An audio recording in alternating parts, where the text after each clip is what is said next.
Vincent M. Casiano, elder law and estate planning attorney here.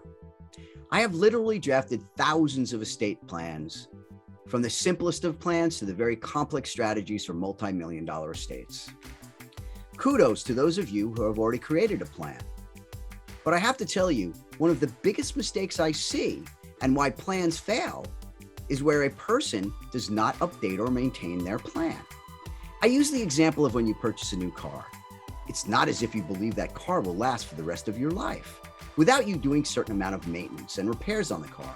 For example, changing the oil, getting a tune-up, replacing the tires and brakes. I have an old estate plan. That's okay, right? The short answer to this common question is most probably not. Estate planning is not a one and done task. It's an ongoing process.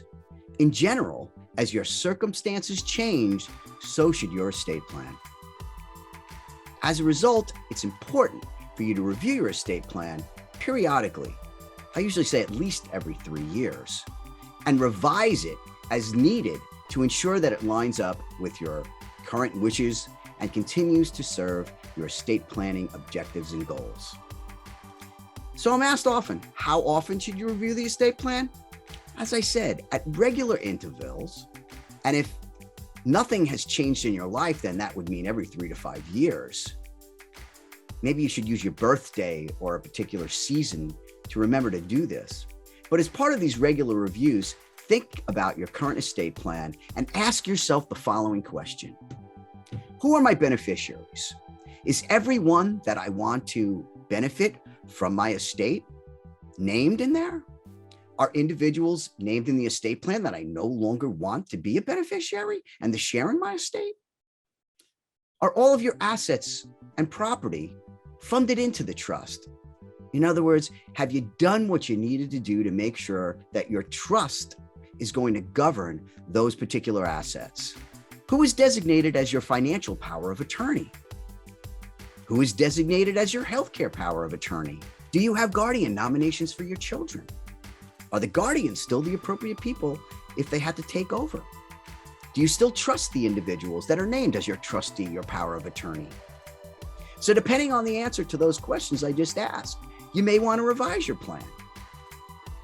In addition, at regular intervals, you should review your estate plan. If significant life events occur, such as you get married or you get unmarried, yes, the D word. You have a child, you have a grandchild.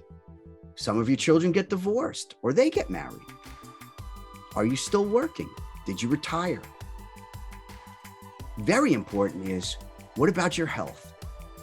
Is everything okay? Have you been diagnosed with an illness? How about a change in your financial situation? That's why I say when you retire, that's obviously going to be a change in financial situation. Are you making more money now? Is there something you should be doing differently with those finances? Did your long-term financial goals change? Are you planning on moving to another estate? Any of these life events that I just mentioned trigger the absolute need to revise your estate plan. So how do you go about revising your estate plan?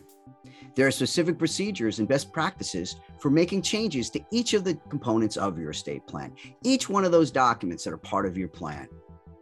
What works best for you will depend in part on your specific circumstances. But there are a handful of ground rules that I'd like to go over so that you don't make any of the mistakes that I see that can cause all sorts of problems in the future.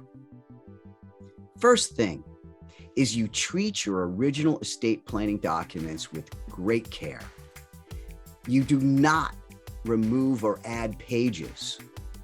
Most importantly, and I see this oftentimes, is people take their original documents and start scribbling on it, crossing things out, and making notes. That will not suffice as an amendment. And if you do that, fights can come about once you're no longer able to testify as to what you wanted done, if you become incapacitated or when you die. That will cause all sorts of problems and could cost tens of thousands of dollars in legal fees trying to sort out what you wanted. You also need to make sure, and this is something that happens all the time, that the beneficiary designations that you've made on accounts that will not be part of your trust, such as IRAs, 401ks, annuities, life insurance policies, what is the beneficiary designation on that? Most importantly, do not procrastinate. Oh, people always say to me, Vinny, I'm going to get to it. I just have to wait till I retire, or wait till my child gets married, or wait till I get divorced, or wait for something. You never know when something's going to happen. And plans fail because you didn't keep it updated. So if you do believe that you need changes, you know you want something changed in your plan, don't put it off. Don't procrastinate. Just get it done. Most importantly is, do not try to do this yourself. That is a recipe for disaster. Frankly, I sometimes will make lots more money when there's a dispute over a plan because somebody tried to do it themselves, and now the family is fighting over what you wanted or what has happened. So don't go to LegalZoom or one of those do-it-yourself companies and try to do this yourself. You need to contact a qualified elder law and estate planning attorney that practices in this area. Follow the rules.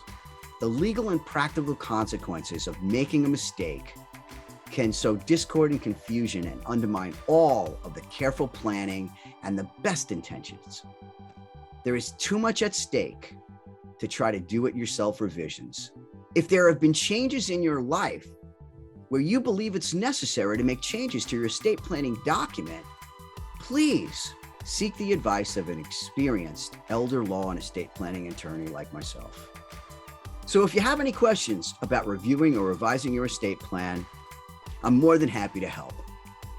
I have flat fee pricing on reviewing estate plans, where I'm able to review all your documents, send you out a questionnaire to make sure that I understand what your objectives are, go over your plan in detail, tell you what it says. I can't tell you how many people actually don't know what their trust says.